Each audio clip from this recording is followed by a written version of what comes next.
August Women of Wall Street issue. So how did it... San Diego's Jack Murphy Stadium will be near capacity this afternoon as the Chargers play host to the red-hot Philadelphia Eagles.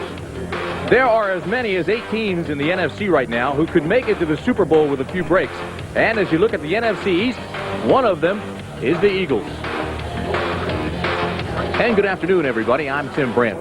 The Philadelphia Eagles have won 4 straight. They have arguably the best offensive player in the league in Randall Cunningham, and certainly the best defensive player in Reggie White. And to make matters worse for the Chargers, Philadelphia stayed out here in sunny Southern California all week long, and now Buddy Ryan tells us they are extremely healthy. So how good is Philadelphia, and how far can they go? Well, for that, we bring in my partner, Dan Jiggets. What do you think, Dan? Well, Tim, the Philadelphia Eagles are 7 out of 8 of their last 8 road games, and they're 3-0 against AFC opponents this year. They have run roughshod through the AFC West. Expect to see the Philadelphia Eagles run the football again. Everybody in the Eagles organization says, we got to put the football on the ground and just keep running it. More importantly, Philadelphia's 3-0 in the NFC East. Now, Jim McMahon will start today. He did not start last week, and as is most of the time the case with Jim McMahon, he's surrounded with controversy. Well, earlier this week, he blew his nose on one of the local reporters. He said he did that rather than hit the guy. He says you can't be arrested or sued for sneezing. But what happened was really he's getting dogged by a local reporter, and he just had enough of it. And if you know Jim McMahon, he'll defend his teammates rather than take abuse from a writer. All right, Dan. Philadelphia will be kicking off as you look at Steve DeLine. He is a new acquisition, and he'll be kicking to Jamie Holland and Anthony Miller. It will be Miller across the 25 to the 27-yard line. So Jim McMahon comes on after a 22-yard return. And you see the numbers. Started every game until last week. His offensive line, Patton, is banged up. He's got a disc problem, but he will start. Thompson, Courtney Hall, the youngest player to be drafted, Richards, Miller, and Arthur Cox, the big tight end. Spencer and Carvello in the backfield. Miller and Holland are the 2 flyers outside, and Wayne Walker will also come in passing downs. First down at the 27. And there's a hole on the right side for Spencer, and he picks up close to 5 yards. Defensively for Philadelphia, and this is one of the better teams defensively that you'll see, White, Pitts, Brown, and Simmons up front. Simmons has 10.5 sacks. Active linebackers, Joyner, Byron Evans, and Al Harris, acquired from the Bears. And in the secondary, Jenkins, Allen, Hopkins, Andre Waters, Frizzell, and Everett come in nickel and dime situations. In the last 4 games, the Eagles have gotten 21 sacks and 12 interceptions, not to mention the 4 wins. This defense has been cooking. 2nd and 4 for McMahon. Again, there's a hole for Spencer. He's got a first down and blasts his way out to the 44-yard line. Tackle was made by Byron Evans after a pickup of 11. Well, the key there is they got a nice block out of their right tackle. And watch the hole develop in here, and that allows Tim Spencer to cut back. You see that block right there. It was Brett Miller, number 74 for the Chargers. Got a nice block on Mike Pitts and allowed his running back, Tim Spencer, to just slide up inside and get that yardage. First down, Chargers at the 44. Power right formation. Everybody's tight for McMahon. Going to try to establish the running game. This time Spencer gets maybe 2. Seth Joyner got there first, and he got help from Pitts, Brown, and Reggie White. It makes some sense for the Chargers to try to establish their running game. Tim Spencer is a big running back. Tim, you'll remember him from his USFL days. He played with the Chicago Blitz. Then he's out of Ohio State. And just a big, strong running back. Has to go about 220 or so. And you got to get the football in his hands and try to establish that running game because the Chargers have had so many problems trying to throw the football recently. He is the leading rusher with 267 yards, an average of 4 per carry. 2nd down and 8. The Chargers believe to a man that they are better than their 2-6 record. McMahon's first pass, and he throws it away. And you wonder how come that wasn't a downing penalty there, because Jimmy simply threw the ball away. There was no receiver in the area. Good pressure that time by the Philadelphia defensive line. The Chargers are going with a 3-step drop on that to try to throw on rhythm, and you watch Reggie White here. He's the guy that causes all the havoc, as is usual. He didn't get held there by Brett Miller, so he got in and got that pressure on Jim McMahon and unceremoniously dumped him to the turf.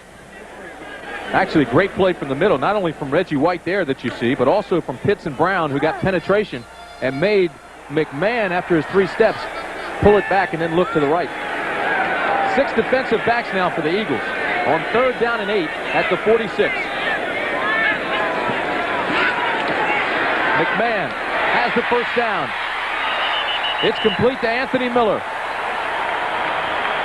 Jim McMahon has to be thanking his lucky stars. So that time, Reggie White picked up Brett Miller, took him back about 5 yards, threw him to the turf, and then went after the quarterback. Good pressure there by Reggie White. He's going to have a big day here. Now watch him over on the right side of your screen, number 92. He's taking on 74. You see him run right over the offensive right tackle and get to the quarterback, but Anthony Miller ran a little curl route and there, was wide open.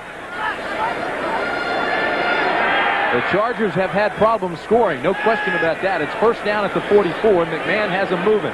Marion Butts comes in now as the lone setback. This is Butts. Gets 1, possibly 2, but the tackle was made by Jerome Brown.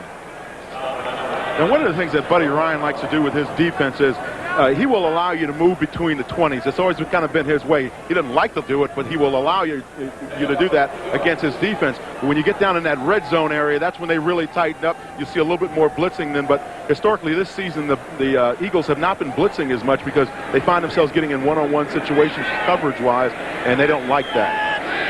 Ryan in his 4th year, 55 years old. It's 2nd down and 8 for the Chargers at the 42. There's pressure. McMahon avoids it and again throws it away.